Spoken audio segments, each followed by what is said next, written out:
Hello, everybody. Welcome back to Tyria Then, the show where we play through the Guild Wars franchise in release order, except for when we play the bonus mission pack, because I don't know when that came out, and we're going to be sprinkling it in throughout the show. So, we are about 10 seconds into the show, and I've already had to correct myself on accurate information.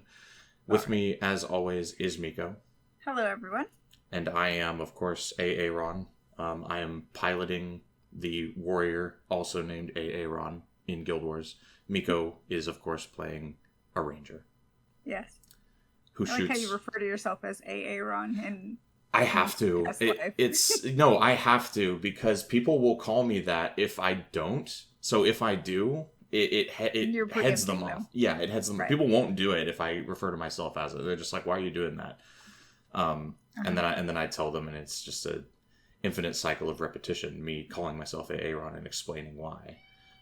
So I can't escape it any way you slice it. Right. Right. It's just how my life goes. The one place people don't call me Aaron, ironically, is in Guild Wars, where I don't think your name actually ever appears in a dialogue window. No.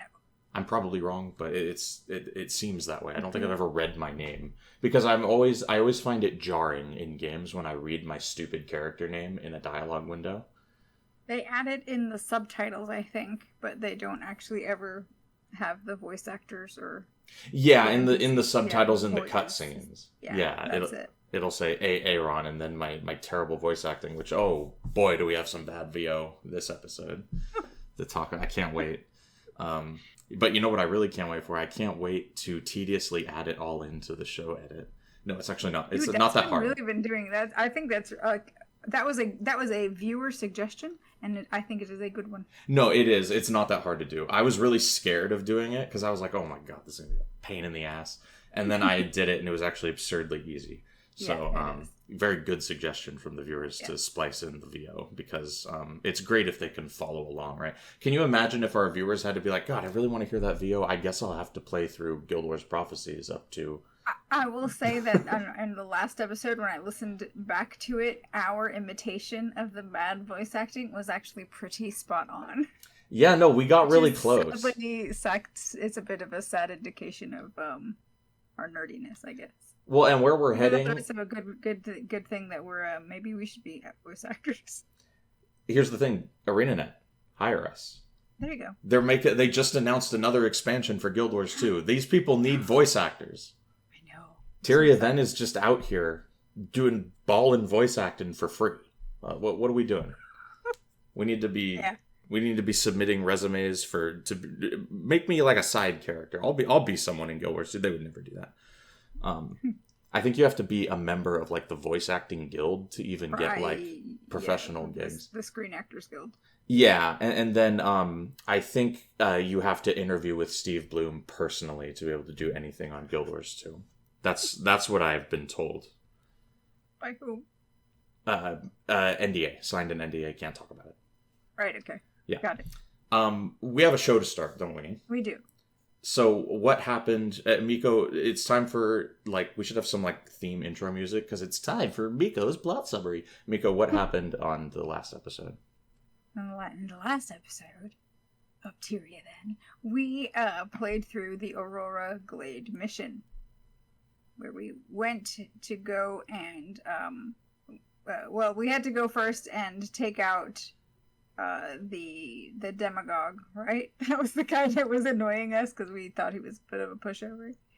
And we met Ventari as well. So I've already messed up the summary here, but we went out because the White Mantle are after us, and we're a traitor.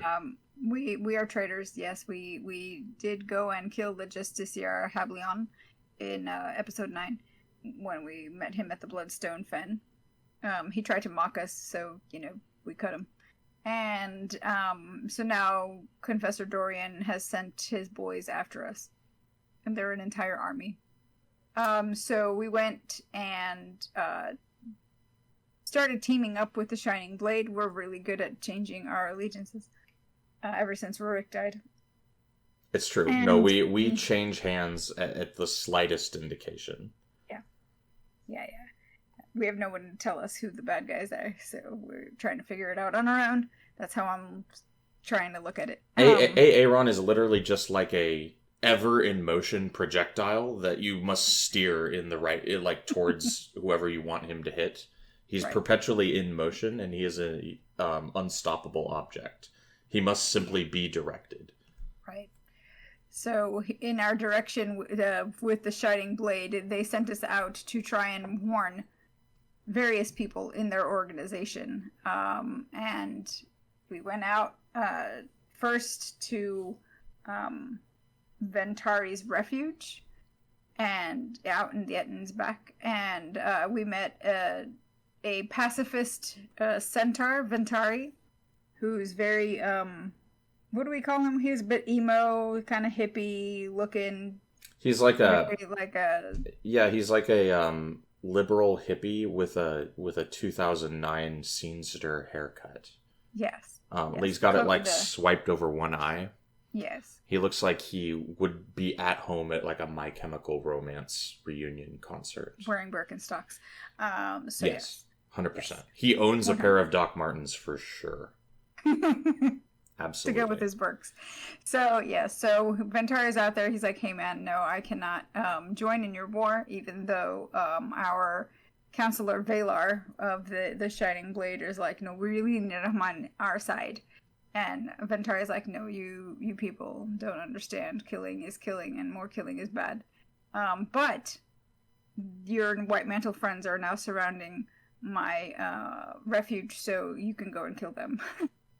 So we did that for him. And then we went out and tried to deliver an urgent warning to Elder Gretchen, who is trying to open a portal to a druid refuge that we're going to use as our home base. We also killed. We went on a side tangent to kill a centaur, cut out his heart, and offer it to dark, we did. Yes, dark we did forbidden entities in order for a druid spirit to have like a satanic vision, right? That told us nothing.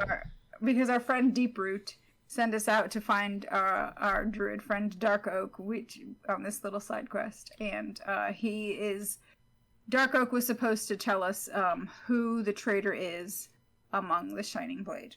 But I think I left the encounter more confused than when I went in. Yeah, because we just cut out a necromancer boss's heart and give it to him, and he's like, right, bad times are coming.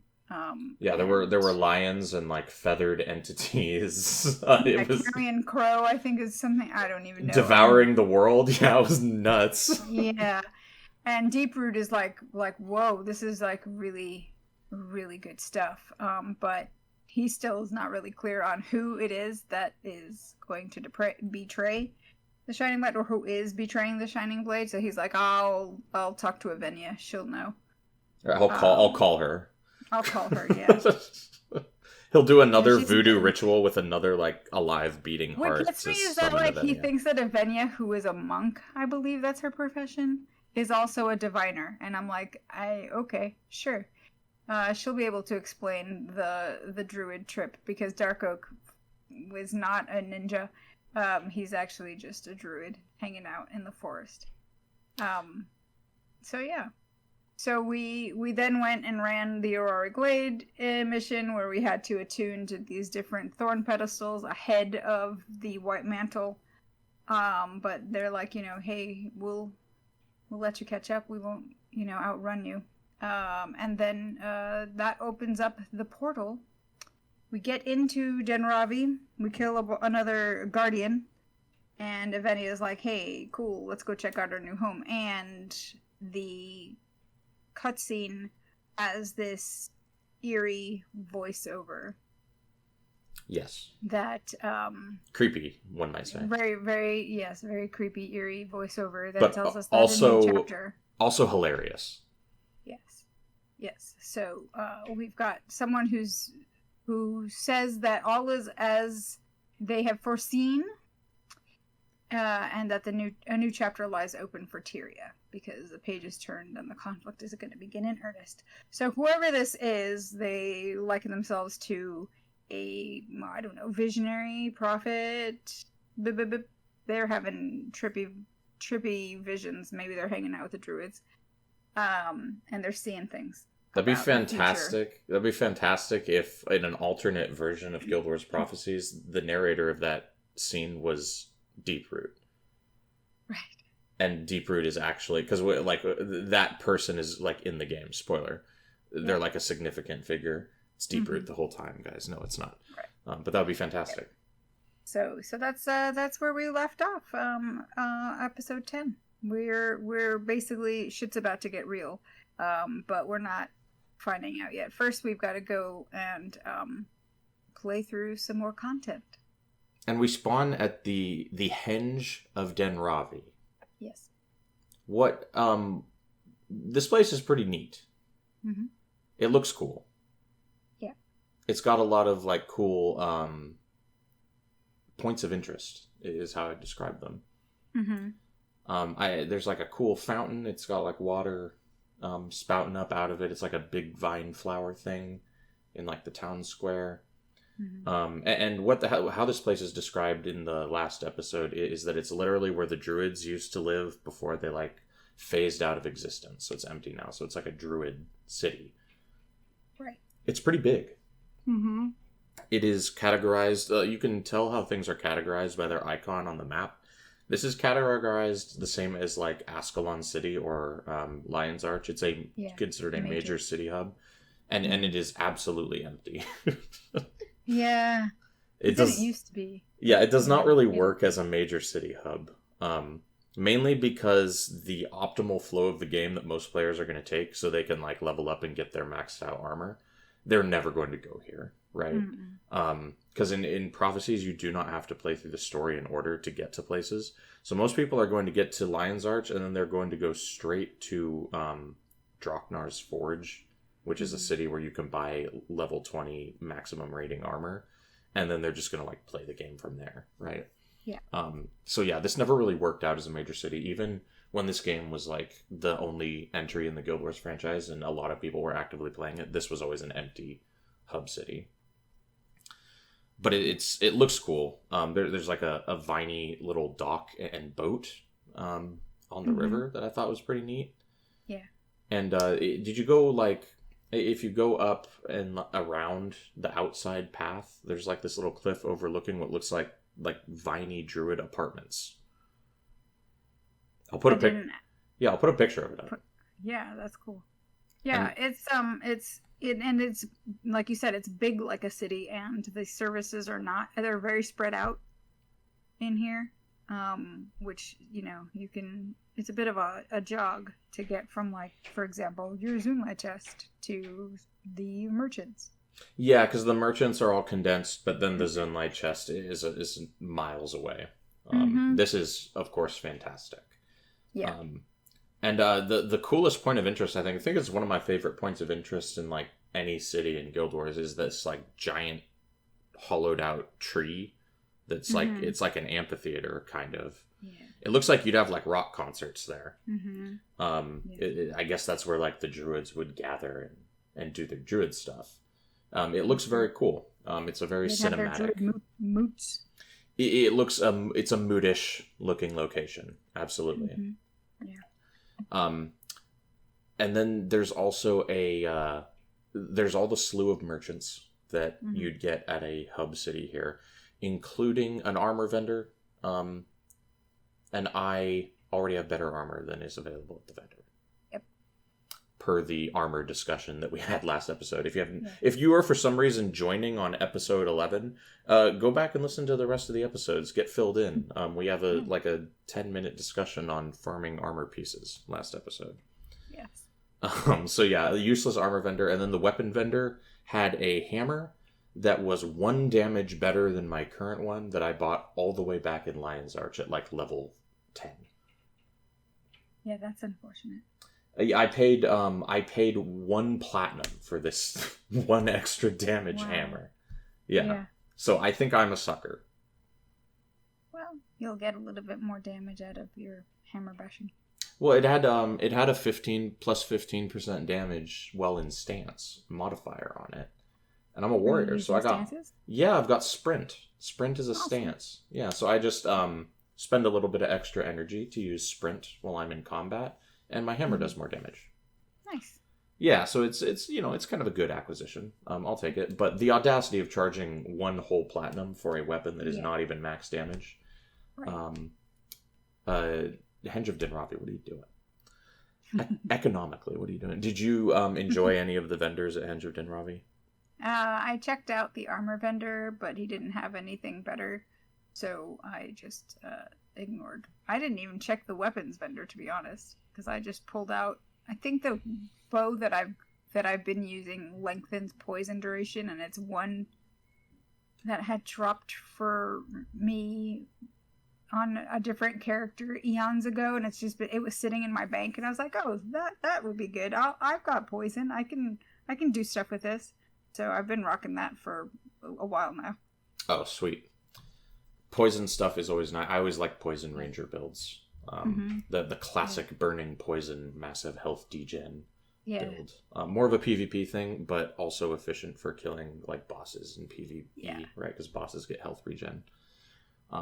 And then the person we had to talk to here, there's a couple people we have to talk to here. Yeah. Because there's two people with exclamation marks over their heads, but only one of them actually has a quest. I found Master Scout Kira first, and she has an exclamation over her head. She's the skill trainer.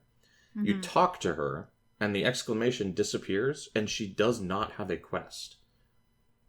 So that's a bug that was left in then? I think it is shown on the wiki. Yeah, I think it's shown on the wiki, because I double-checked the wiki to make sure I wasn't crazy. I was like, I wouldn't have talked to her if she didn't have an exclamation. Yeah. I swear I saw one, and the wiki has it listed as an anomaly, I believe, which is just like a mistake rather than a programming bug. I think funny that they never like removed it. Yeah, I think they're probably going to have her have a quest and then never finish that train of thought. So someone put her exclamation mark on and then just did not follow through with it. But she does tell you to go talk to the ferry captain by the river docks, which is what the quest that Shadow has to give to us has us do. Okay. That's interesting. So maybe she had the quest first, and then they ended up giving it to Shadow. Yeah, I think so. To delete her exclamation mark. Yeah, I think that is absolutely the case. Also, more edgy Shining Blade names. Shadow. Yeah. And Shadow has us go find somebody with possibly the edgiest Shining Blade name yet. Was this Blade Warrior Derek? Oh, okay. So you didn't notice this. Because the ferryman is just Old Jones. Yeah. So Blade Warrior Derek has a different name when he is referred to by Shadow in the quest dialogue. Derek Deathblade. Yes, she calls him Derek Deathblade. Yeah. That's right up there with Alari Doubleblade. It really is. In terms of like, this came out of a 13-year-old's notebook. It's funny that like they have Blade as like part of the surnames of different characters. Several of them, yeah. They're like, we're the Shining Blade, and everyone's got a Blade name. That's right. And then, and then I forget what that one scout's name is. Who we talked to get the Deeproot quest. Was the scout's name Deeproot, or was the Druid Spirit's name Deeproot? No, Deeproot was the guy. The Druid Spirit was Dark Oak. Dark Oak, yeah, dude. I can't get those straight because I messed it up last episode too. Yeah. So they like the Shining Blade is going all over the place with these names, and Derek Deathblade is incredible. But apparently that didn't translate to whoever did the podium guy for Riverside Province, because once you get there, he is just Blade Warrior Derek. Also, much like Franklin, you can't be Derek. At least he tries to spell his name with like double K. He tries to be edgy. Yeah, it's Derikk. This was definitely someone's like EverQuest screen name when they were 14. Derek Deathblade. But yeah, there's a ranger named Shadow, who's a Shining Blade scout in the Henge of Dinravi, and she's got the primary quest, which is Passage Through the Dark River. She's got a little spider pet named Carlotta. Yes. And she says that we need to take orders from Avenia straight to Derek Deathblade. No one is to see them because we don't know who the traitor is. Right. We need to show the seal on the letter to Old Jones with 2 S's. Old Jonas? I would have just called him Old Jones. It's kind of like Derek with the double K. Well, because I'm thinking Old Jones, like the way a snake person would say it. Jones. Right? Old Jones. A little parcel song or something. Is that our Harry Potter reference? Yeah, exactly. It sounds like Lord Voldemort saying it the way it's spelled, because it's spelled Joness. So you're just talking to Shadow normally, and Shadow says, okay, so you need to take these to Old Jones. Yes. And then she resumes speaking normally. So yeah, Old Jones, whatever it's going to be. He's like the guy who runs the river ferry. And the passcode is to speak to him about his son, who was killed by White Mantle. And we have to follow the spider, Carlotta, and Carlotta will bring us to Old Jones. Right. This is Harry Potter. I mean, it's like, why do I have to follow the spiders? Right. Follow the spiders. Yes. Why couldn't it be follow the butterflies? Yes, right. No, we've got to follow Carlotta. She literally says, if you want to find out anything, follow the spiders. Yep. And I thought this was going to be annoying at first, because when you leave, Carlotta moves very slow. But it turns out to be paced really well, actually, because the combat encounters slow you down. Yeah. And you stay about on pace with the spider. Mm-hmm. So I didn't really have to slow down to keep up with the spider once the combat started going. Yeah. And I'm still not taking Claude. Claude's still not coming. Claude's out. He's still out, huh? Yeah, no, I don't know if he'll ever be in. Like you said last episode, I think I'm waiting for Eve. Yeah, well, did you find, like, has Alicia been having any of her enemy pressure removed or being diverted over to Dunham for you and keeping her, hence to help keep her alive, or no? No, she probably died 30 times in the recording of this content. Yeah. I'm at the point with Alicia where when I'm in a mission and I see a boss, I will go out of my way to kill it so that I can recharge all the res signets in my party, because I need them for Alicia. Yes. Yes. Yeah, because there's, in the mission we're about to do, there's a boss like way off to the side in the middle of nowhere. I only found him because I went the wrong way. But I was like, oh, hell yes, because Alicia had already died like 3 or 4 times, and I was like, my res signets need recharging. Right. So yeah, the res signet to Alicia deaths ratio is getting dangerously close. Oh dear. So yeah, we talked to Old Jonas. Mm-hmm. I feel like people in the comments are going to say it's obviously Jonas, but Jones is funnier. Yeah. So I'm going with Jones. But I thought his dialogue was really good, actually. Yeah, he's really interesting because he tells us once he starts talking to us, he tells us about his son Edgar. And it's, you don't just hand him the password and say like, hey, I was told to ask about your son, and he's like, okay, get on the boat. It's given to you in like a series, because Shadow tells you to say several things to him, and you click through them, and every time you give him some of the password, he gives you some of the backstory of what happened with his son, and it like unfolds as you continue to give him all the info you're supposed to give him. It's kind of cool. It is cool. And his son Edgar was a smart boy. What did he call him? He was smart and clever, very witty, and he could not keep his mouth shut. So if he saw an injustice, he was not gonna keep his mouth shut. He was going to speak out. And what did he do? He saw injustice from the White Mantle, and he spoke out. And that got him killed. It did. And this made me remember something from Kryta. Did it strike any memories for you from Kryta? The the In Cold Blood, the murder mystery. Yeah, this made me think of the murder mystery quest, and I was like, could that lion guard that they killed have been Derek? Or not Derek, but Gerald? Edgar. Edgar. Yeah. All these because we don't know if he was like, Jones doesn't tell us if he was in the Lion Guard. He doesn't, and the Lion Guard that was killed in the Hot Springs Murders quest, I don't think is specifically named. And Old Jones has a Crichton model.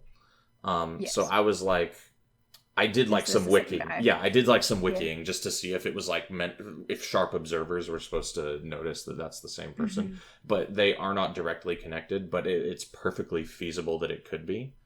Yeah. So that's like kind of a cool idea that quest links up with the story here. More kind of interesting possibilities of weaving in the side quests with the main narrative, which is pretty cool. Yeah. I like it when the game does that. It's not necessarily directly doing it, but it's a connection you could make if you're kind of paying attention. Yeah. And so, I really like the writing with his dialogue, and they're super limited in the way they can make the dialogue interactive in this game. So I like it when they kind of go above and beyond to make it more interesting than just clicking next. Yeah. Absolutely. And Old Jones, once he has the orders with Avenia's seal, and we ask him about his son and click through the story, and he can put us on a boat, and that takes us to down the Dark River to the Riverside province, which is back in Kryta. Yes. And did you see back in Kryta. Yeah, and by the boat dock, did you see the sweet Melandru shrine? Did I see it? In Tangleroot, not in Riverside province. Oh, yes, I did. I think I interacted with it. Yeah, I knelt at it. It's just a standard god avatar that offers you like a morale boost. It's boring. I'm out here for god shrine quests. Yeah, that's what I'm out here for. Yeah. Yeah. We've been rewarded for it a few times, but it seems like Dwayna is the only god avatar that's like out here giving quests. Yeah, I want to see if that holds true for the rest of the game. Oh, I'm going to keep kneeling. I'm out here kneeling. For sure. Yeah. I've got very Aaron has like very jacked quads from so much kneeling at god shrines for quests. He's doing reps. Right. So we get to Riverside Province, and the beaches are sandy. The sun is out. It is no longer dark and dank and vine crusted. Crusted? Vines don't crust things. Vine covered. We're back on the sandy beaches of Kryta, and it's good. I like it. Yeah. I think the jungle is cool, but I'm ready to be out of it. Yeah, it's a bit humid there. Yeah. And there is Derek Deathblade, aka Blade Warrior Derek, in this mission outpost. He is the podium guy for the mission.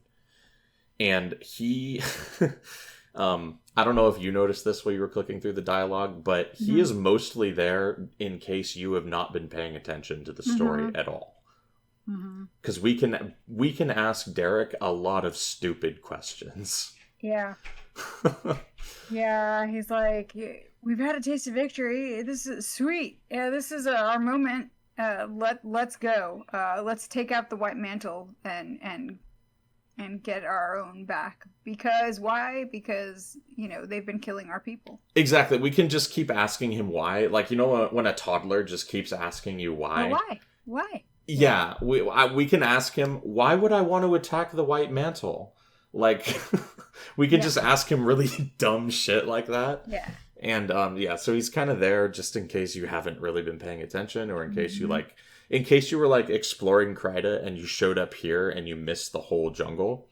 Yeah. That's kind of his job. But after about, like, 40 dialogue selections, you can get to a point with the dialogue where he's like, okay, so we're going to sneak into the Temple of the Unseen, and we're going to steal the Scepter of Ore. And which contextualizes what you're actually doing in the mission, right? I feel like most people talking to this guy, first of all, nobody ever talked to these guys when they're playing the game. They just hit mission start and, like, you figure it out. Right. But I feel like most people are going to, like, burn out on the dialogue choices before they actually get to this section of the dialogue. And I don't know how many people in the history of the game have gotten far enough with... Well, probably the lore hounds probably. Yeah, exactly. Yeah, like... Yeah. If you're just playing this game by yourself, I feel like you'd be like, all right, this guy doesn't have anything to say, and just start the mission and figure it out. Now, did you find any of what he had to say interesting? Yes, I did. He says that Dinas... You guys... Yeah, do we remember Dinas? Yes, Venus from back in whatever that it was that one mission that I can't remember the name of now. Delesio Seaboard. Delesio Seaboard, yes. Venus is the one that ran off with the Scepter of War to keep it safe so that Confessor Dorian wouldn't have it stolen from him by the undead. Yes. And after that, that's when we got knighted into the White Mantle. And what does Derek know about Venus? Venus is actually a Shining Blade operative, infiltrated into the White Mantle.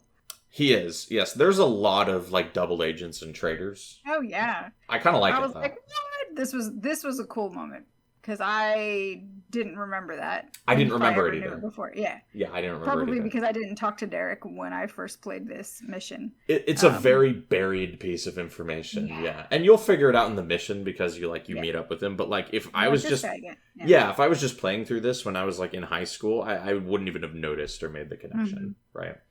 Of course, at first it raised the question for me. I was like, well, why didn't he just keep running when he had that scepter?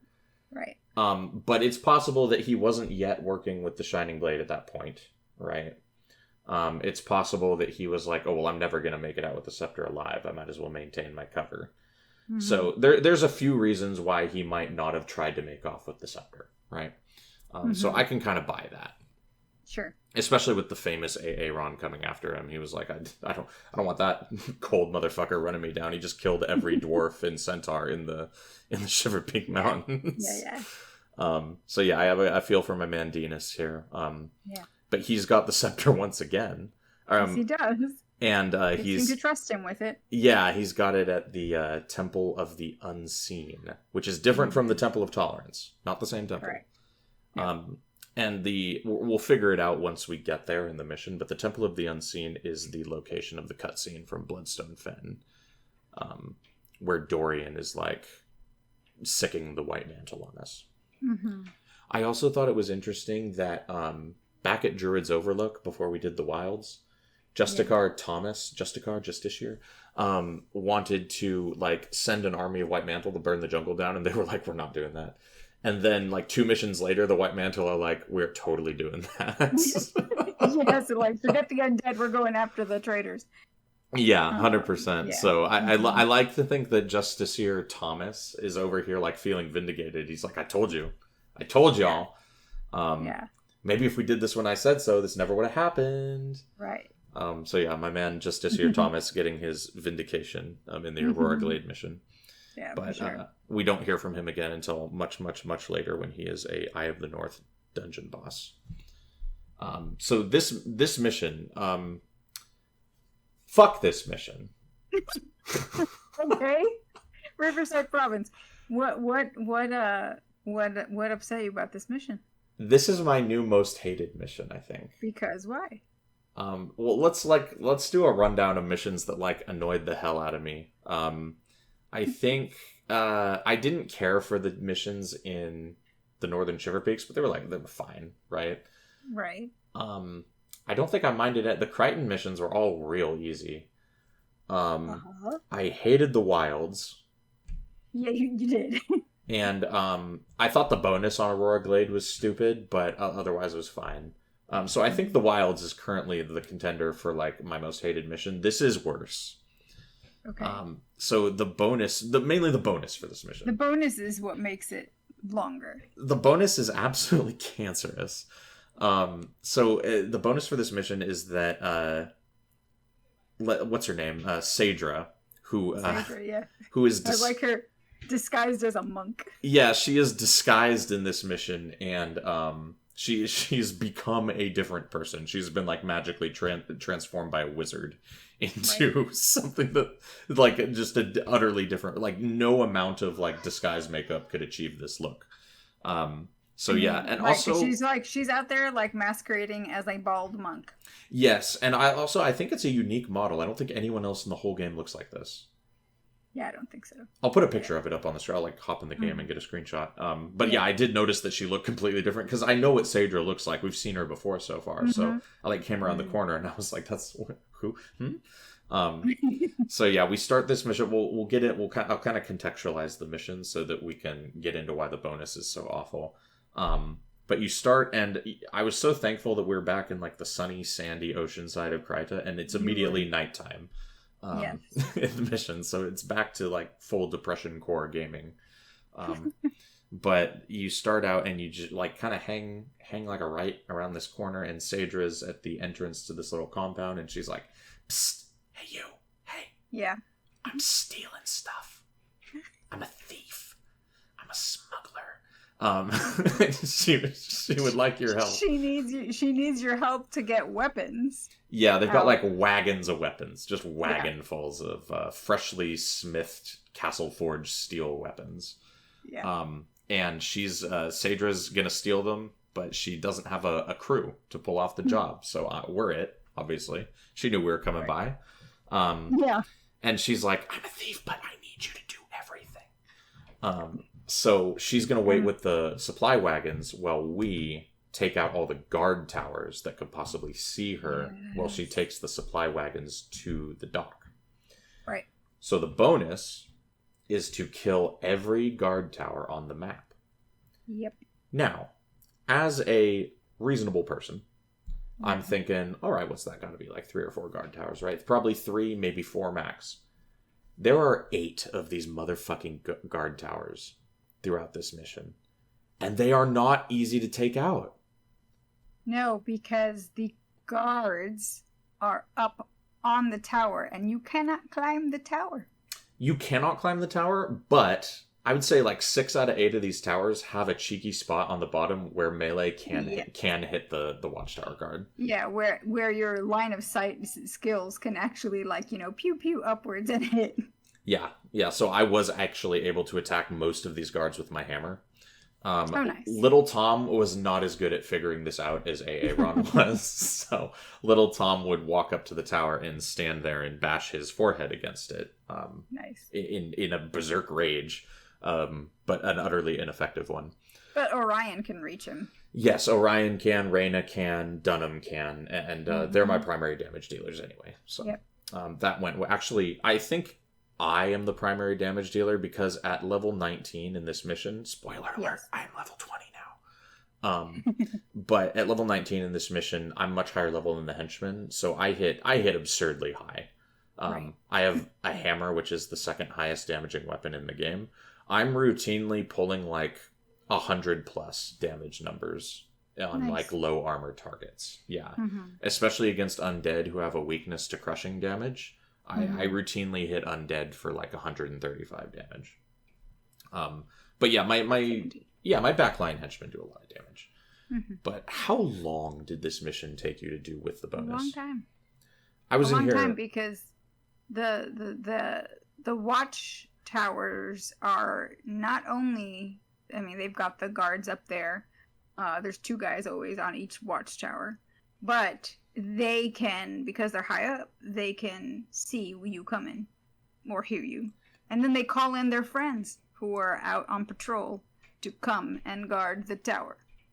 Yes. And so if you're with a player group, right, you probably have like builds slotted at this point. You're probably pretty strong. You can probably handle this, right? Like it's tight, but you can handle it. Yeah. Henchmen cannot handle this, not all at once. No, they can get overwhelmed if you are silly. Yeah, what was your strategy for handling guard towers?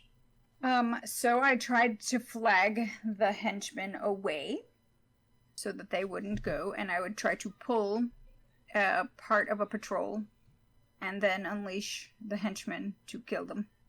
And then by that time, usually we had another group coming in. So it was actually pretty manageable. I think there was only one time where it got a bit dicey. Dunham died. Alicia, of course, died. But then they came back. But so long as you're careful and methodical, it's not too bad. Yeah, it's manageable if you use like all your proficiency in the aggro mechanics of this game, right? This is not a test of like how good your party comp is. It is a test of how well you understand the aggro mechanics in the game. Yeah. So yeah, my strategy was more or less the same. Pull as few as possible at a time, deal with them, and then return and pull some more. Yeah. This is incredibly tedious and makes the mission take a hell of a long time. However, I will say that in the tedium of going through and trying to sneak up on these guys, you actually get a lot of good flavor dialogue from the White Mantle. They talk about like rumors that they are hearing. They're hearing that Confessor Dorian is there to see the Scepter of War, and they're like, but he's already seen it. They hear that there are raiders out that need to be taken out. Some of them think that the undead are coming after the scepter and that's why Dorian is around. So there are rumors out there.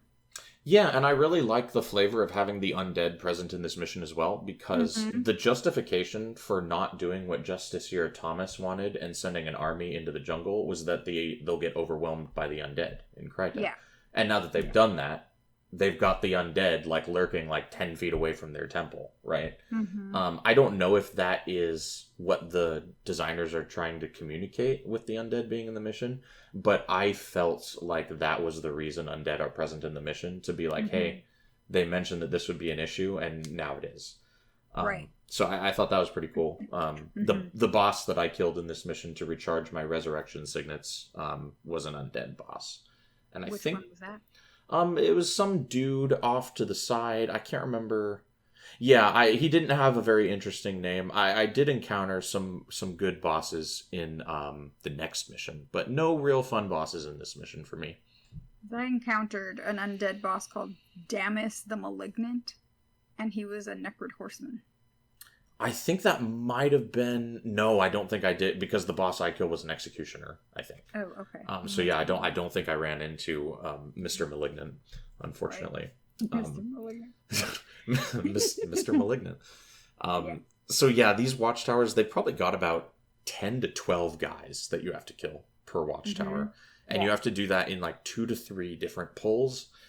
And it's just very tedious. This mission probably took me over an hour. Yep. And they're scattered throughout the mission. You have to go way off course to get all these watchtowers. And the idea is that you take these out, and then after you finish the mission, Saedra will like pull this wagon through the countryside. You don't actually ever get to see her do this. It's just like implied that now that you killed the watchtowers, she can achieve her goal. Yeah. So yeah, I do that. Did you do it before you did any of the rest of the mission?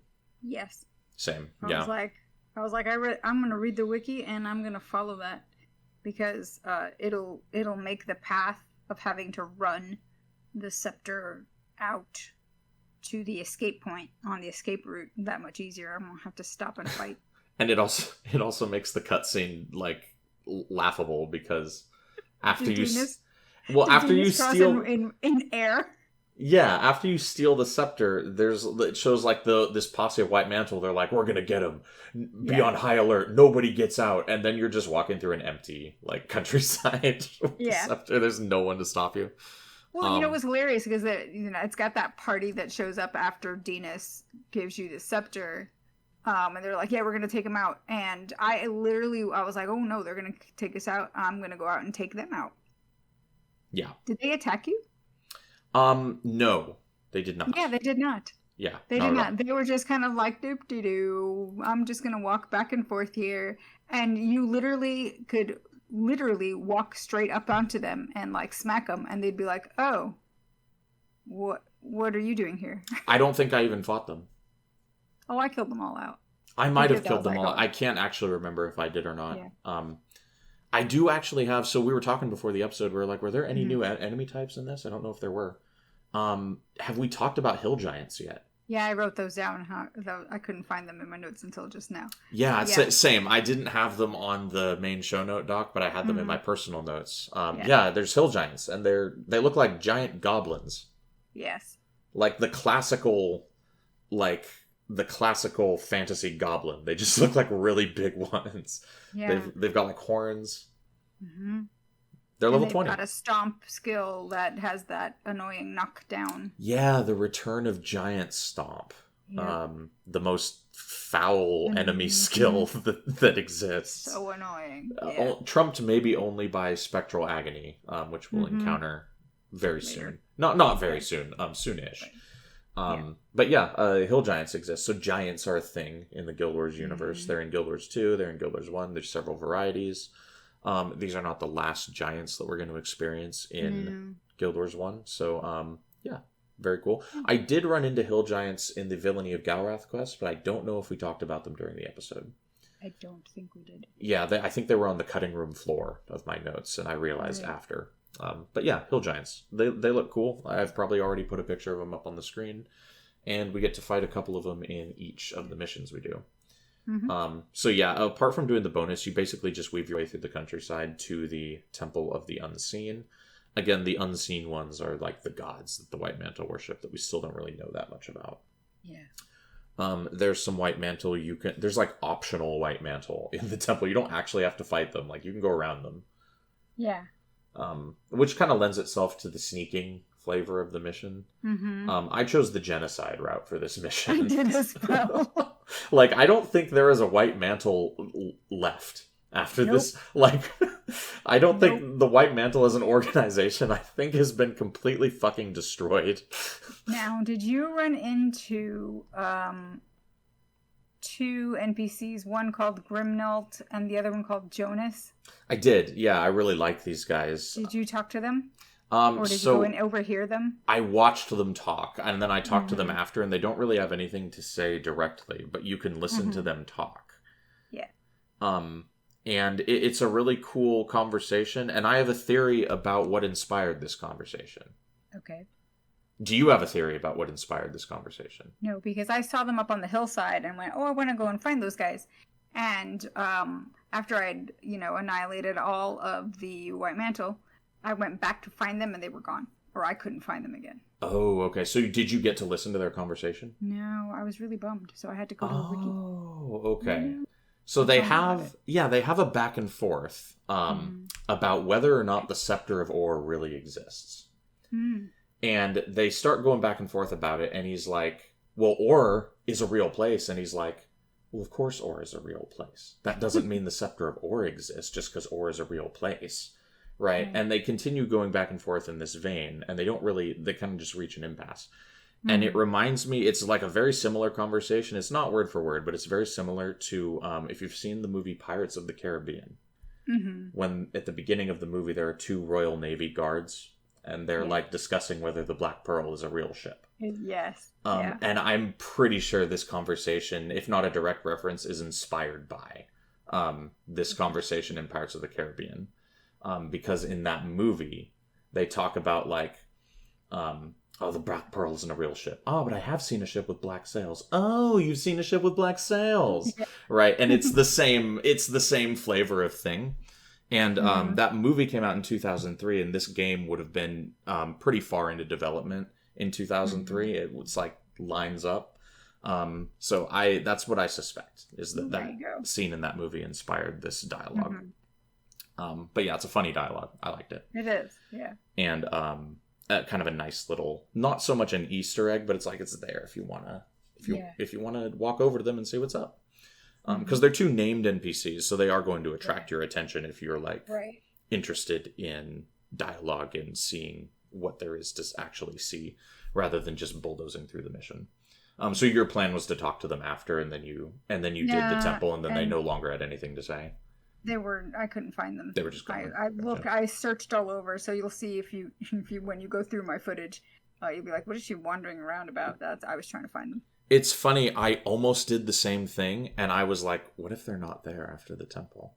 And so I went ahead and did it first, because I was like, some Guild Wars 1 shit would be if they weren't fucking there anymore. Yeah. Kind of a cool set of NPCs, and they don't do anything else. They don't have anything to do with the bonus or the mission. They're just there for flavor, which I love stuff like that. Yeah. And so we go in, and Dinas is in the temple, and he has the scepter to give to us. I believe he does. And there's a cutscene. And he's like, "Yo, I didn't think I'd be seeing you guys again so soon." Yeah, and he says the phrase, "Many men have died for this."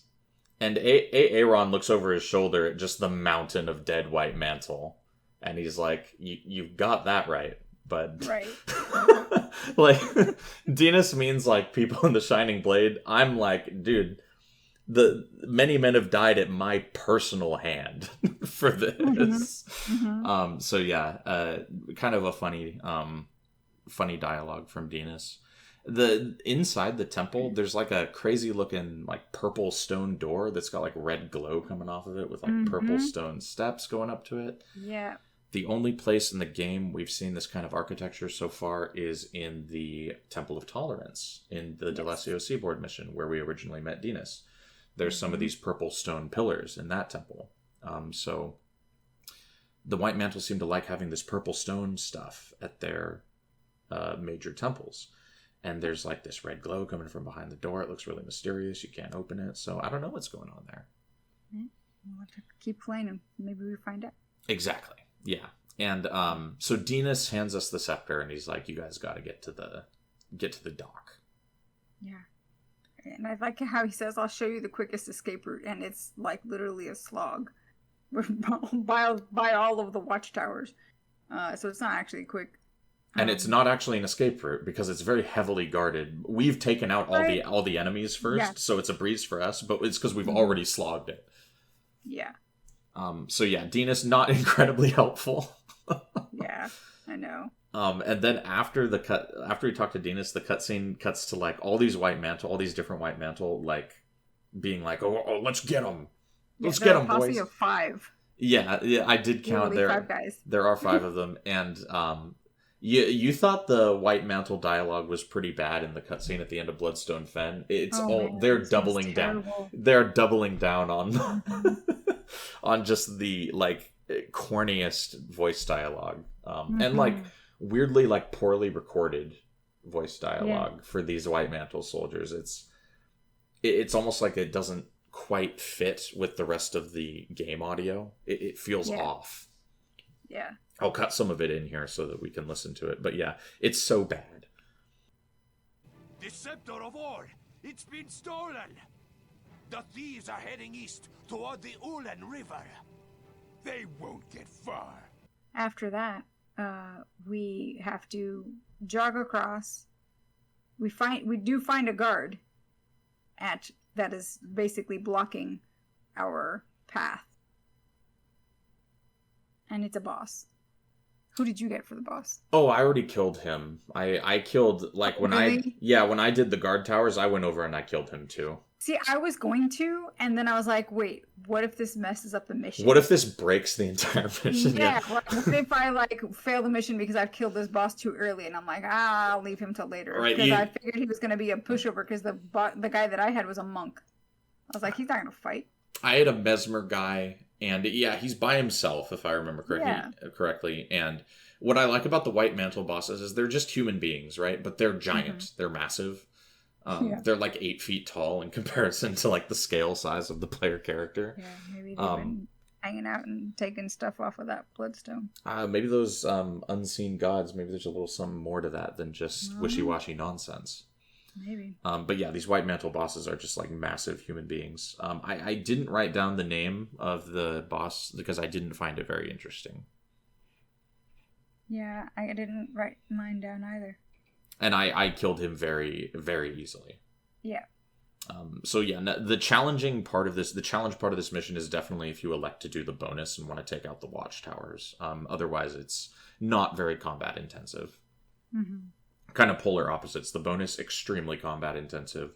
The mission itself, you can almost just run through the whole thing. So once you kill the boss, right, the Shining Blades show up. You get a bit of a cutscene.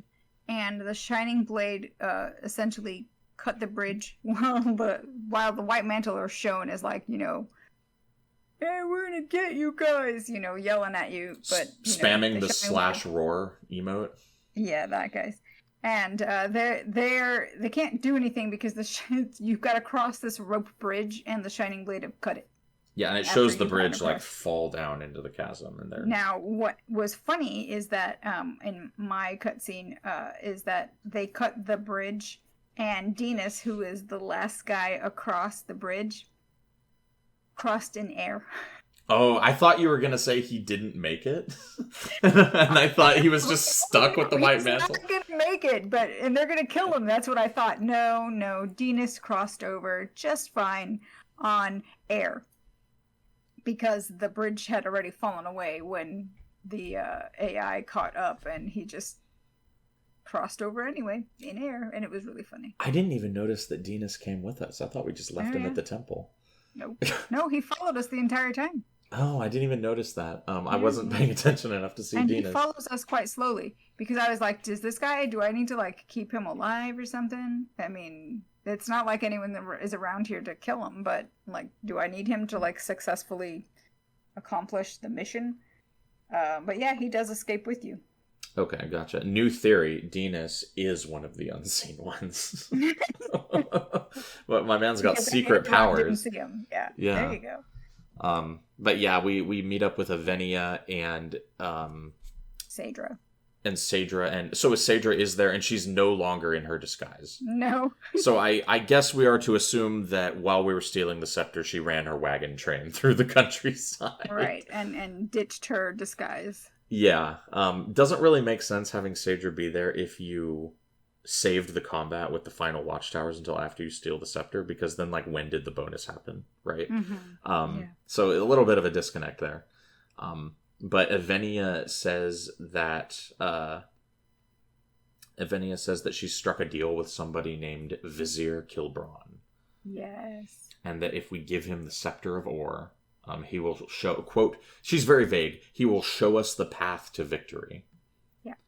That doesn't sound like a very good deal for us. He's just like got like this vague notion of like, I can help you out. But there's no clear promise of him, like, there's no clear thing that he is fulfilling on his end of the bargain. And we're giving him, like, the most powerful artifact of all time. Right. And he what we learned about him is that he is a powerful mage. And he was an advisor, a former advisor to the King of Ore. Now, what we've already learned is that the King of Ore is dead. And the ore has been destroyed. Sunk. Yeah. So this dude is supposed to be like the lone survivor. And we're going to team up with him. And we learn a lot of this at the podium mistress of the next mission. Yeah. But before we get there, though, Saedra, before we leave the mission, Saedra asks us if we've met up with Marcus, who was supposed to meet up with us outside the Temple of the Unseen. Did you come across Marcus? I did not. My player character in some very spectacular voice acting was like, huh? Marcus? What news of Marcus? Marcus?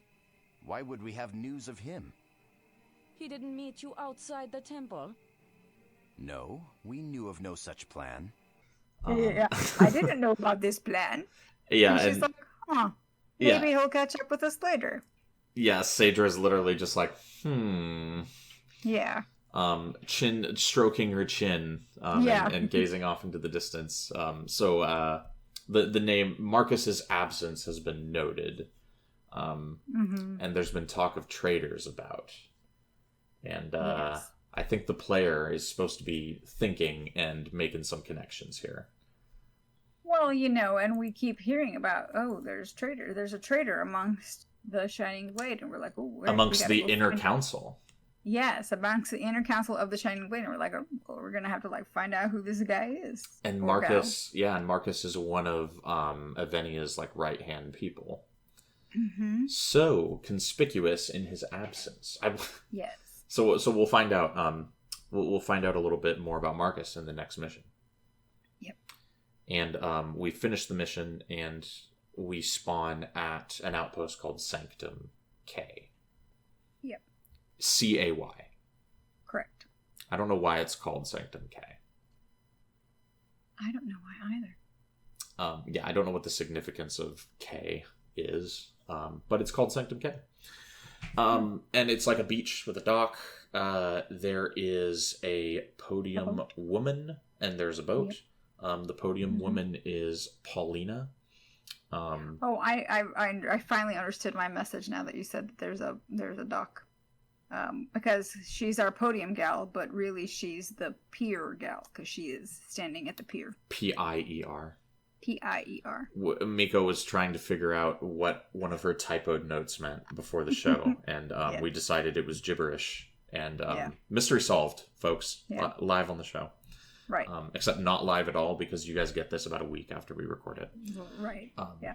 So, we do talk to Paulina, and she has... she's like an expert on what happened in Or. Mm-hmm. Much more so than the Orion historian. Orion historian rhymes.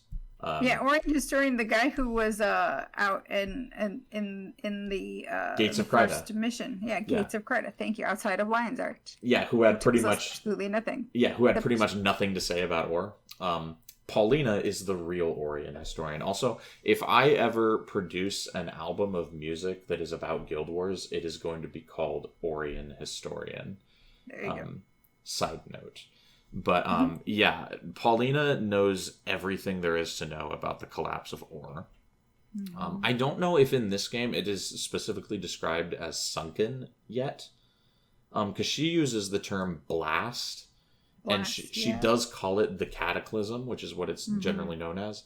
But I don't know if in the lore the writers had decided that Or had actually sunken into the ocean yet. Right. Has it been mentioned in the game at all yet that it's been lost in the sea? Maybe. Yeah, I thought it had, but maybe I made that mental leap because I've played Guild Wars 2. Right, because we played Guild Wars 2 and we know such things because we're learned scholars of That's right. of everything Tyria. Stroke your chin. Right. So Vizier Kilbron was the vizier to the king. He was like the right-hand advisor to the king of Or, and he is the only known survivor of the Cataclysm. Yeah. We're going to learn more about this either in this game or in Guild Wars 2. I'm not sure when the rest of this the details of how he did that are surface, but eventually we learn about this. Yep. For now, Evenia says he's very powerful, magic user, and we know that he's the sole survivor of the blast. Paulina does mention that there are other Orions alive, people who are like traveling abroad, who are native Orions. So we are close enough to the destruction of Or, because the destruction of Or happens directly after the searing, as a result of the searing. So we're close enough to the destruction of Or where there are Orion people still in the world. Right. So I don't think we meet any. But no. But the only other ones that we meet are undead. Exactly, yeah. But the idea that Orions traveling abroad at the time of the Cataclysm are still like around and can talk about like having actually lived in Or, that's very interesting. Mm-hmm. Yeah. And she describes Or as the city of the old gods, destroyed in the war against the Char, but nobody really knows how. And yeah, that is true about Or. The gods, like the human gods, like Balthazar and Lissa and that lot, they used to like literally live on Tyria in Or. Yes, in a city called Ara. Yeah, very similar to like a Mount Olympus type of deal. But they left in what's known as the Exodus, and the Tyrian years are marked BE and AE for before Exodus, after Exodus. We are currently in 1072 AE, I want to say. The gods left the world in 1072. Or no, 1007. Yes, so we are in 1072 because they left 1072 years ago. Paulina is very specific about this. She says, specific. When the gods left the world 1072 years ago. Yeah. So yeah, that's where we learned that it is currently 1072. I believe the searing happens in like 1068 or something like that. So we've the timeline is kind of weird. Because we leave Ascalon at the time of the searing. 2 years go by and we're in Old Ascalon. And now I think a few more years have technically gone by. So I'm not sure how long the story of the Prophecies campaign is supposed to like take time-wise in like real time in the world. Right. But it's 1072 now. So. Yeah. But yeah, Vizier Kilbron, very powerful dude. Personal advisor to the King of Or, and the lone survivor of the Cataclysm that destroyed the nation. Our mission, per Paulina, is to deliver the Scepter of Or to the Vizier to fulfill the Shining Blade's end of the bargain. Right. At this point, we can start the mission. Correct. And who's waiting for us when we start the mission? And not Vizier Kilbron. No. Evenia is standing on a dock, and she's got the scepter. Yes. She's got the scepter, and we can go and take it from her. Yeah, she's standing in front of her boat. Yeah, she is, and I like how we stole the scepter, gave it to Avenia, just for her to give it right back to us, and say, "Take it to Vizier Kilbron." Yeah, and I'm like, but you have it. You made the deal. Can't you just give it to him yourself? But I guess not. Avenia is above such menial labor as hacking and slashing her way through the countryside. Right. Yeah. She's like, if I can't get there on my boat, I'm not going. So we have to hack and slash our way through the countryside to deliver this thing to Vizier Kilbron. The only real notable combat in this mission, I feel like, was there's a shitload of lightning drakes just hanging out on a beach. Yep. Just fistfuls of lightning drakes. I had to fight 6 at a time in one pull. Yeah, and you get some undead. White mantle. There's some bone dragons in this mission. There's a bone dragon boss. Bone dragons. Yeah. But the bonus for this mission is pretty chill, as opposed to the bonus for the last mission. Yeah, we have to lead a restless spirit to his family cemetery. And the bonus is actually tied into the mission in a way that a lot of other mission bonuses are not, in that the reason the spirit will follow us is because we have the Scepter of Ore. Right. Because the Scepter of Ore is used to command the undead, which we kind of I don't think that's been clearly stated in the game yet, but we kind of figure that out this mission. So yeah, you kind of just veer off to the side along one of the beaches at the beginning, and you pick up this spirit. He'll follow you as long as you have the scepter. You do have to, if you want to participate in combat, you have to drop the scepter, because it is a bundle item. And you kind of just fight your way through with the spirit following you. And the only thing is to make sure he gets through the gate when you get to where the Vizier is, because if you trigger the cutscene too early, he will be locked out of following you, and you will fail the bonus. Right. Yeah. And he can get body blocked as well. He can. He can get... So you just kind of have to manage him and make sure he's actually following you. Yeah, because I was reading on the wiki that his follow AI is a little weird. So you want to check it to make sure he's following you. I didn't have any issues with him. He followed me mostly fine, and I was able to get him to the bonus area, no problem. You kind of just... And handily, because he's already dead, he's a ghost, he cannot be killed, which is... Yeah, that's what makes the bonus so chill, is you do not have to protect this NPC. He is immune to damage. Right. So yeah, you kind of just pick him up, and you just keep a little bit of an eye on him, make sure he's following you, and you take him to this little graveyard where he can be put to rest. It's kind of a neat little graveyard. It's got a cool tombstone. And you have to take him, you have to hug the wall at the end to get him to trigger. Because I kept walking further into the graveyard, and I was like, any second now, the bonus can go off. I found it interesting, too, that, after you speak with Kilbron, the spirit says that he feels more at peace now that he's... Because he tells you throughout, if you interact with him, just take me to the Vizier, take me to Vizier Kilbron. So once you actually interact with Vizier Kilbron and give him the scepter...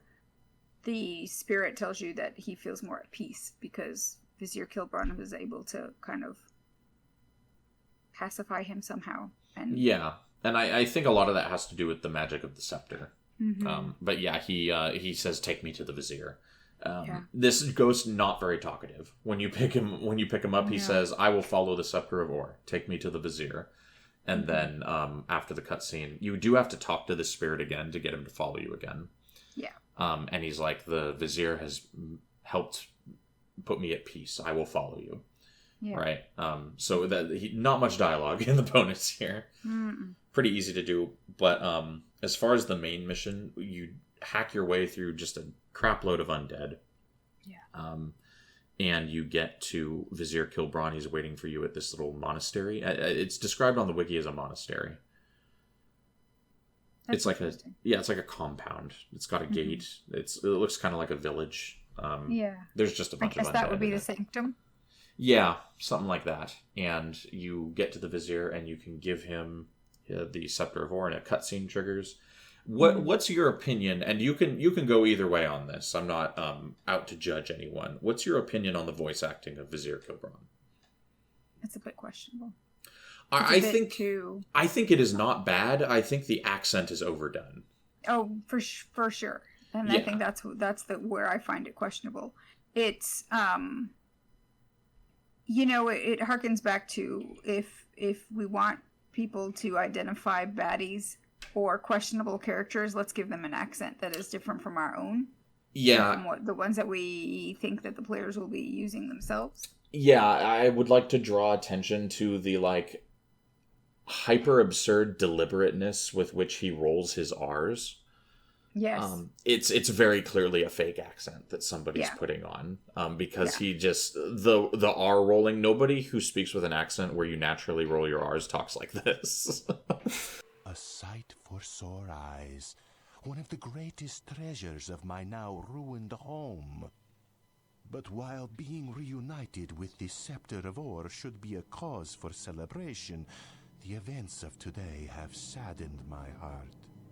No, and he's he's got the dastardly goatee and the thing. He makes you I don't know. He's always been a character, regardless of when I've met him and what I've known about him. He just always kind of creeps me out. He's kind of creepy looking. He reminds me of Jafar from Aladdin. Yes. Yeah, that's very true. He's very Jafar-like. But I think because acting is also tone and how you convey, right? And how you audibly emote. And I think the voice actor is good at voice acting. I just think that the accent is kind of too much. Yeah, it's a little dramatic. But overall, I think I like Vizier Kilbron. I think he's a fun character.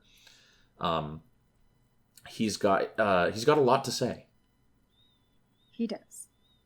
What kind of revelations does he have for us? He tells us that someone has betrayed us. He tells... This is the part where I'm just like, okay, game, what? Because during that cutscene, he's like, there's a traitor in the Shining Blade. And then your player character is like, what?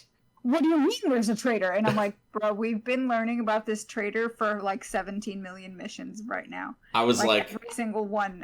And they've been telling you that. And then they've been telling us all along that it's in the Inner Council. And what does Kilbron tell you? It's in the Inner Council. And you're like, no. Yeah, and this is after I've already had this whole dialogue. Yeah, I've had this whole dialogue with Derek Deathblade, right? That was already redundant at the time. Yeah. So that's the part where I'm just kind of like, dude, I found that a bit just much. Because we have been learning, even if we don't talk to the podium people, different places along the lines, they've been telling us there's a traitor. There's a traitor. There's a traitor. No, really, there's a traitor. And we think it's in the Inner Council. So when Kilbron tells us that there's a traitor, it's in the Inner Council. And then he reveals who the traitor is. Yeah. So he reveals the traitor to be Marquis. Marquis. Yes. And that was heavily hinted at the end of the last mission. So right. And then he also tells us that Evenia has been captured and her ship sunk. Yeah. A lot of the plot happens off screen in Guild Wars Prophecy. Because this is we've just been having a jaunt through the countryside. The actual plot of the game is taking place. He also, so when he says the traitor is Marcus, this is hinted at in the Bloodstone Fen cutscene. You see Marcus from behind at the Temple of the Unseen, but like we already discussed in one of our previous episodes, Marcus is not wearing a helmet in this scene, whereas all the times we've seen him leading up to that, he is. So you would have to be... We missed it. Yeah, we missed it when we did the playthrough, and I think most people would miss it, and I don't think it's something that anyone but the hyper-observant or those replaying are supposed to notice. So yeah, Marcus is the traitor, and just in case you skipped the cutscene, Kilbron then teleports in randomly throughout the rest of the mission to repeat his dialogue from the cutscene. Yeah. He just he'll just spawn in front of you at random times, Marcus is the traitor. And he'll tell you, hurry, we must make haste, basically, and tells you that the amount of white blades lentils that are out blocking our paths can't be a mistake. And it's like, you think? Yeah, he's like, the amount of mantle on the island is far too convenient, right? Yeah, and I'm like, pretty good. I'm like, I know we talked about this already. I already know. We had this whole conversation. Yeah, so he really relishes in teleporting in and repeating himself, which is great. I ran into kind of a good boss named Lamon Wicked Whale. Oh, wow, that's a good one. Yeah, I like Wicked Whale. It's tight. And then I also ran into the cousin of the Iron Boot Heel from the last episode. Get out. Edgar the Iron Fist. Well. Yeah. And is it... Yeah, and it's Ed... How funny. So we've got Edgar the Iron Fist and Edgar Old Jones's son who was killed. We do, yeah. Maybe he killed him and stole his name. It's like, I'm requisitioning your name in the name of the White Mantle. I'm adding the Iron Fist. But you know what? So the wiki says that with a name like that, I would have expected him to be a warrior. He's a ranger, I want to say. The wiki says that he's a ranger. Yeah, that is kind of weird because he shoots me with a bow the whole time. And he activates that stupid fucking Drider's defense skill. It makes you take forever to kill ranger. I was just leaving him alive while I ran off to fight other dudes that were showing up. Because it was detrimental to take the time to kill him because too many waves would show up. Right. It's also important to note that after the cutscene with Vizier Kilbron, he uses the Scepter of Ore to raise a bunch of friendly undead to help us. Yes, to help clear the way. Yeah, and he's like, no worries, you don't need to worry about the undead. I got this. Yeah, and so if you're kind of a player who's paying attention, you'll notice, this restless spirit follows me if I have the scepter, and he can use the scepter to make the undead friendly. The Scepter of Ore is like an undead command stick. Mm-hmm. It's like a staff of commanding the undead, basically. Yeah. So that's a powerful artifact, kind of evil seeming, right? Evil guys like the undead. We can be friendly necromancers as the player character, but generally probably something that's associated with the nefarious and the up to no good. So something to think about. Yeah. So after we've been shocked because Marcus is the traitor, we're like, no, we've got to get to Avenia. He's like, no, she's already taken. Her ship is sunk. And he's like, no, but we've got to get there. This is a player character, and he's like, don't worry, I can raise the ship from the deep. And I'm like, you what now? Lots of Pirates of the Caribbean in these two missions. Yeah, you can raise. Okay, bro. Just because you got the Scepter of Ore, or is this something that you can do just by sneezing? Okay. He is supposedly a very powerful mage. Yes, because we were paying attention. We did talk to Paulina. My question was, whose ship is he raising? Is he re-raising Ivenia's ship, or is he raising an Orient ship? Yeah, because it's not like an ethereal ghostly ship. It is a wooden ship, literally freshly constructed wooden ship. Yeah. It looks like a dwarven ship actually because it's got the green metal. Yeah, he's not clear about where he's raising the ship from. My question is, if you can raise a ship from the depths and allow us to sail, but you can't make that fucking thing fly. You can't whip up some more undead to help fight the White Mantle that come at us. He's just powerful enough, but not so powerful that he can just solve our problems with the snap of his fingers. Right? He's just like, I need you to protect me. Once you get to the docks, he's like, you need to protect me now. I'm gonna do this ritual. And he so he repeatedly uses a very slow charging skill called Claim Resource. Which eventually flame resource. Yeah, which eventually results in a ship popping into existence. There's no animation for this. There's not boards flying up Harry Potter Reparo style. It's just there is no ship and then there is one. Right. I like that you remembered the name of the Harry Potter school. Yeah, no, I'm a big Potterhead. Did you not know this about me? Well, but yes, that's why I'm impressed that you remember the name of the skill. All right, our next podcast is going to be where we play all the early 2000s Harry Potter PC games in order. Oh my! And then we're going to play Hogwarts Legacy. All right. And we're going to do a whole show. We're probably not going to do that, guys. Don't hold your breath. No. this section... Read the books in order. Yes. And then watch the movies. Yes. And then we'll watch the HBO Harry Potter series that they're trying to get off the ground. That's probably never going to happen. Yeah. Anyway, so that was Potter Corner. Tune in for that. And back to Guild Wars. Did you fuck up this section? Because I did. I did not. Okay, so you got this mission and bonus done in one whack. I did. And when you messaged me in Discord to say that you'd fucked it up, I did.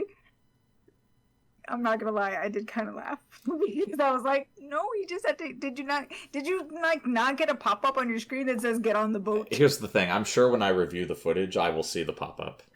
But I was stressing the waves of White Mantle so much that I don't think Because they just come at you. And I thought I had to kill all of them, right? I thought I was like, oh, we just do this until there's no more. I thought I had to do that. To be fair, and I did, like I said, I did kind of chuckle.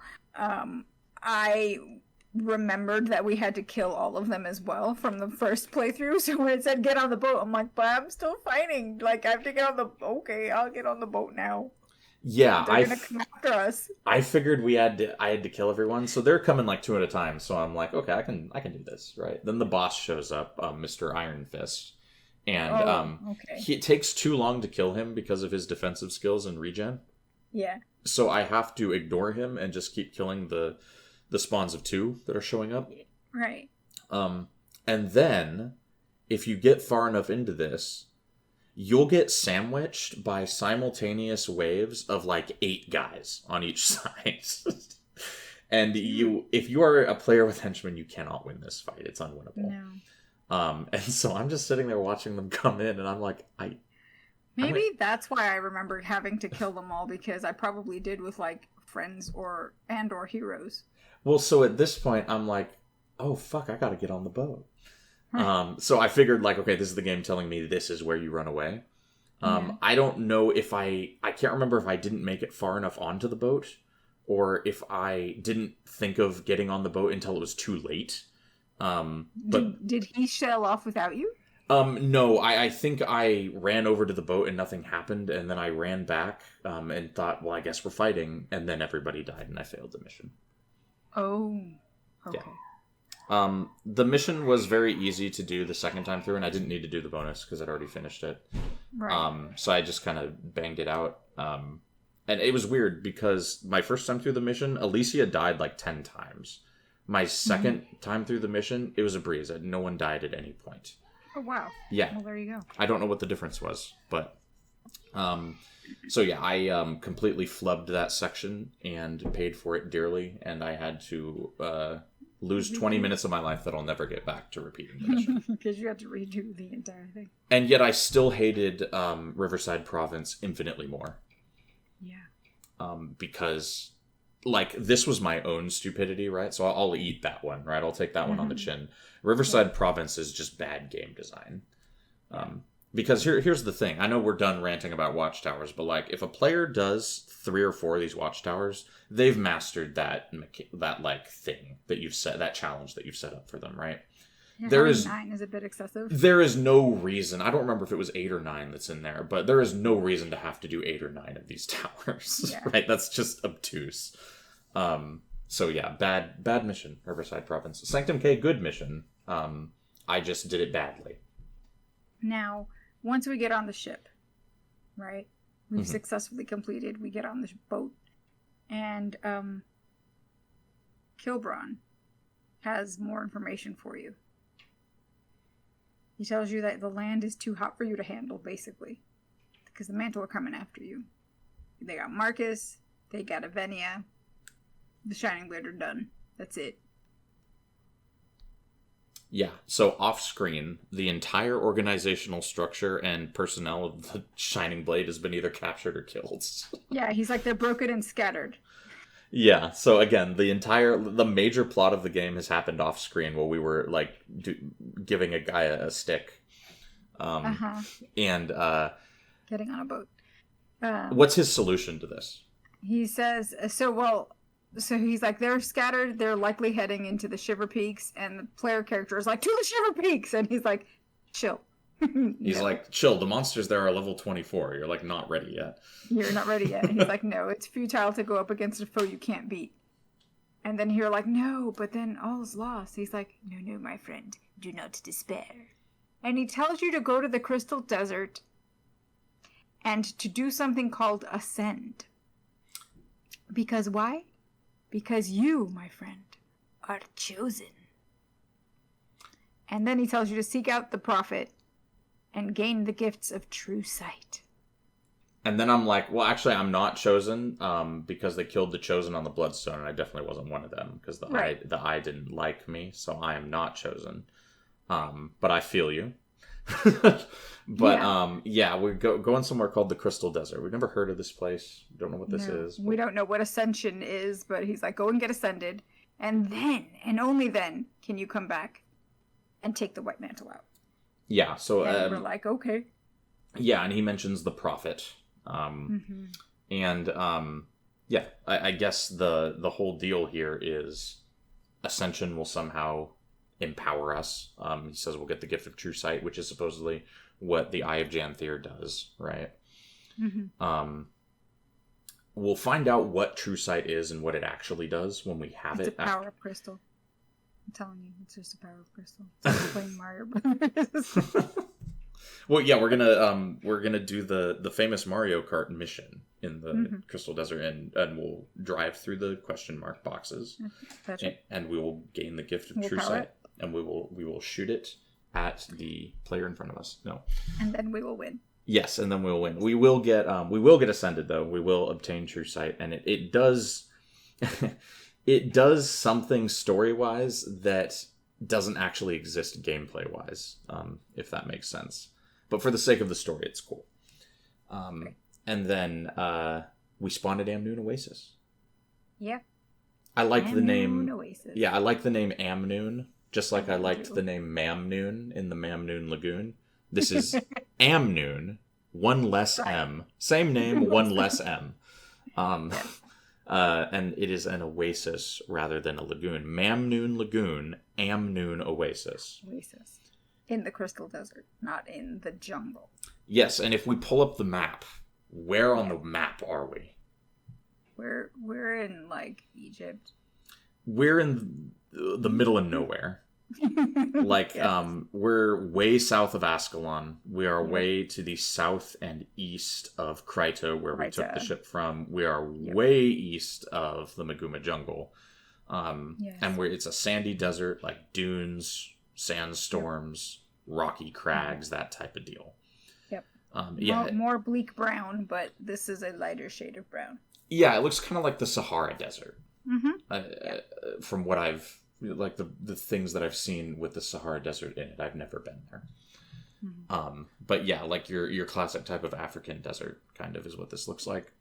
And there's like tents everywhere. It's a very barren kind of outpost. It is marked as a major town, just like Henge of Denravi. I remember back when I was playing the game when this was more populated, that Amnoon was one of the less populated major cities, but there were people here, right? It's the only... It's the kind of hub area for the desert. Yeah. And so this is where we leave the playthrough off for now. And what level are you now that you've reached the end of this play session? I am 19.99. Wow, so I am away from level 20. I'll probably go out and like kill 2 things and it'll level me up. I was going to say you couldn't be bothered to just go grab it real quick? No, I was like, I'll leave it till later. I hit level 20 in Riverside Province, killing just the sheer amount of killing that was done in Riverside Province got me to level 20. Nice. So yeah, I am now level 20, which is the max level in Guild Wars 1.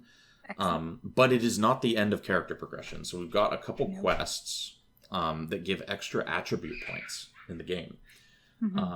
You get these extra attribute points pretty easily if you're a Factions or a Nightfall character, but Prophecies characters have to really work for these. So one of these quests is going to be in the Crystal Desert, and we're going to do it. And the other one is in the Southern Shiver Peaks, and we're going to do it as well, because we don't want to be missing out on 30 attribute points. That's right. So that's going to be in the content to come. Next episode, here's the thing. The desert, you can do... There's 4 missions. 5 if you count the one after the desert. That's kind of still in the desert. Mm-hmm. You can do the first 3 in any order you want. Yep. So I don't know if we want to do... We should probably do like a questing episode, because there's a lot of interesting quests to do in the desert.